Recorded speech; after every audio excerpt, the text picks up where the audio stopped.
You're doing math with RHB. We're looking at lesson 27, which is expanded notation. And we're looking at the three methods of expanded notation. They use these for basically increasing your knowledge and workability of math.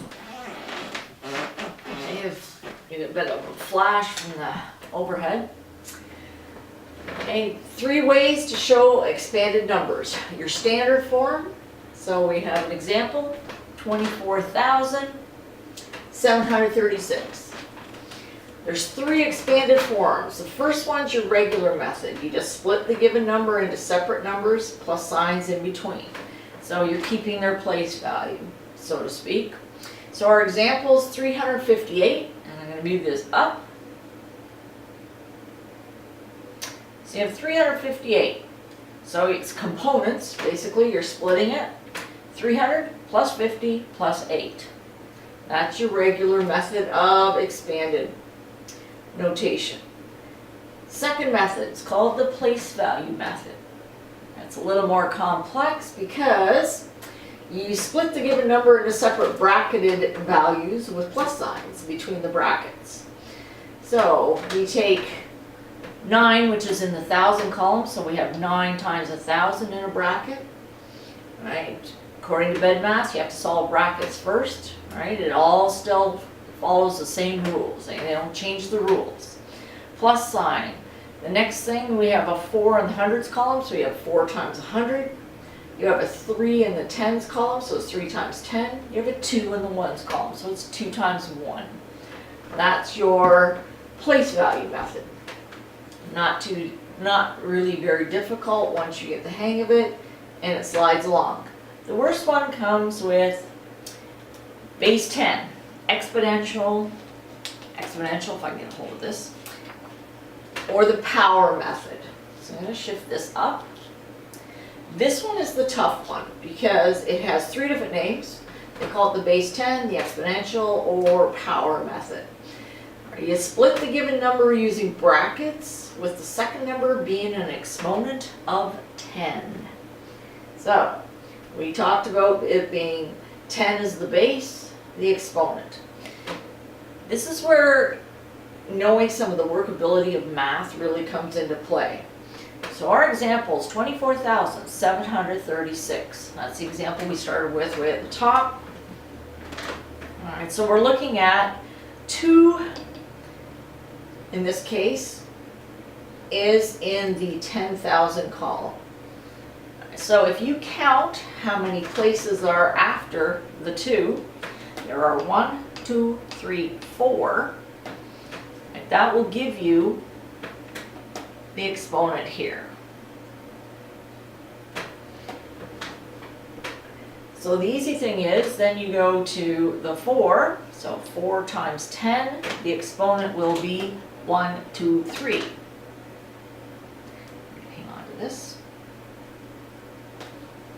This is why it's called the base 10 method. All right, there's your 10. 7 times 10. And so we have that. We've already got a 4. We've gone down. We're in 3. So this one's a 2. 7's in the hundreds column. 7 times 10 to the exponent 2 is going to be 700. 3 times 10. We're in the tens column now. So we've gone 4, 3, 2. Now we're at 1. 3 times 10, the exponent 1 is 30. You should write the exponent, the base number as many times as the exponent says, 110. So what happens when you get to 6? You're out of numbers, 4, 3, 2, 1. It actually uses a 0. And this is one of those little freaky facts that any number to the exponent 0 is 1. All right, why does that work?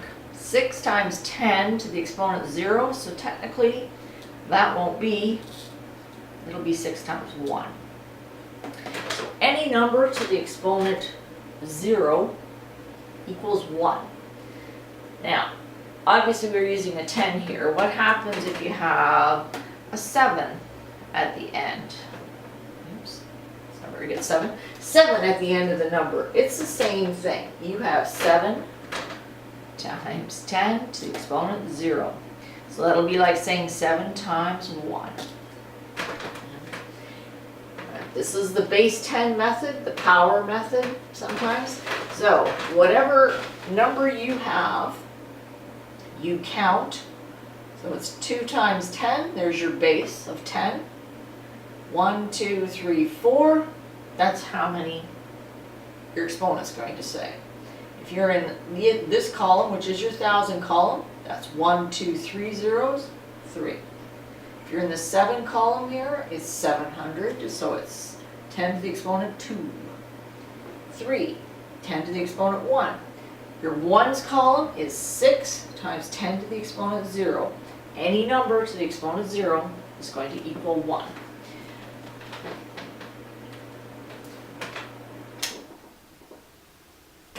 A little bit difficult with the 10, the exponent 0 equals 1, but it is something that you can prove just by working through the math and going slowly through the question.